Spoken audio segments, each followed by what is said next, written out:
for Trusted Computing Group, our website, where you can get more information about it.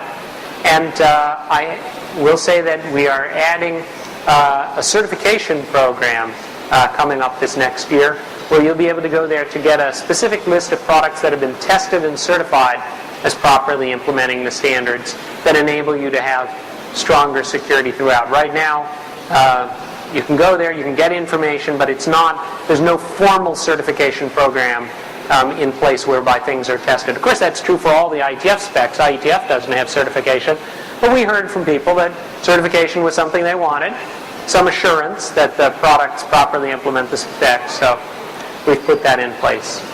And that's the end of my talk. Let me see if there are questions. Yes, I'll repeat the question.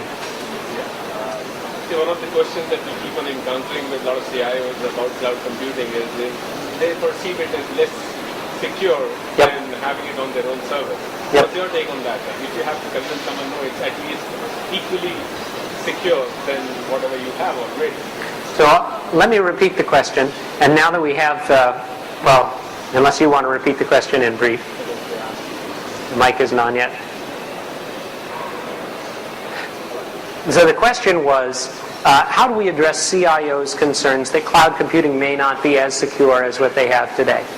And actually, that's a whole different talk.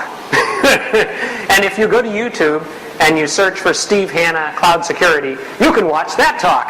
That goes on for about 45 minutes. So feel free to do that. But just in brief, the CIOs are right. Cloud computing is less secure, or it is potentially less secure. However, it's also true that cloud computing is potentially more secure than what you're doing today. It all depends on how your security compares with the security of your cloud provider. And if you can be confident that your cloud provider's security is quite high, then, and it may well be, then it may be better than what you have. So I always say for your small businesses, it's almost certain that your cloud provider has better security and better reliability than what the small business has. For medium-sized businesses, maybe. For large businesses, well, if you're doing your job right, you should have pretty good in-house security already. So there may be a gap there. And there's certainly the issue of trust. And that's, I think, the key issue, is that even if their security is quite good and comparable to or better than your own, you're still trusting them, and you still want to be able to verify that that trust is properly held. But there's nothing inherent in the technology that makes cloud computing more or less secure than the computing that you're doing. It's just a matter of transferring trust. You're transferring trust to someone else. Same thing as when you outsourced a data center. You were trusting that whoever you outsourced it to was going to manage it properly. So, great question. I see another question here, and let's see if our mics are working. Good afternoon, Steve. Yes. I want some clarification on the trusted client side. Yes. The TPM hardware is basically, it stores the encryption key and passwords and things like that, which are very critical for transactions.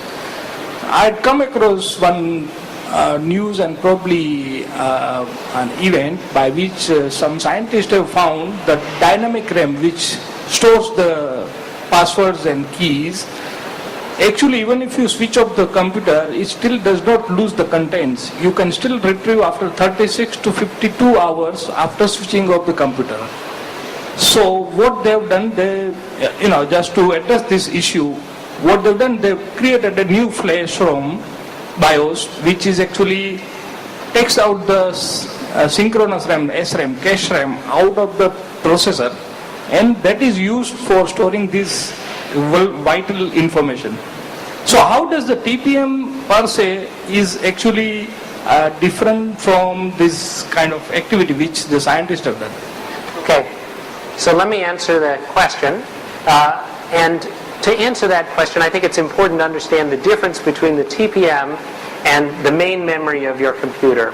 Not discussing the hard drive, but the main memory, the RAM. The TPM is specifically designed to be a security device and to be immune to attacks that may be mounted on it whether it's attacks that are trying to extract data from it or whatnot. It's very similar in design to what we see with smart card processors. So you're not going to be able to extract any secrets out of the TPM. Now, a separate question, and the one that you raised, is about the main memory of the computer. So taking as a given that the TPM memory cannot have data extracted from it, what about the main memory of the computer?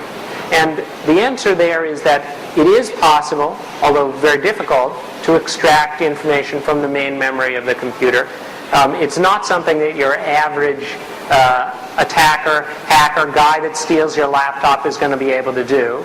But if the guy that steals your laptop is from some foreign intelligence service, or happens to be a graduate student in one of 4 or 5 different universities that have actually studied this, it's possible that he could extract some data out of the main memory of your computer. Now, that being said, it's fairly unlikely that that's going to happen. And the concerns that I think most of us deal with are not so much, what if the National Intelligence Agency is trying to break into my computer? Because I'll tell you, there's 10 other ways that they could break into your computer at least. And you'll never know about it. You know, they come in the middle of the night and they change the wiring inside the case. You know, I mean, there's a lot of things they can do to you. You're not even going to know. Power attacks that can have cameras. So you won't be sleeping for a couple of days just worrying about all the things that they can do to you. But your average attacker, that's not something they're going to be able to mount.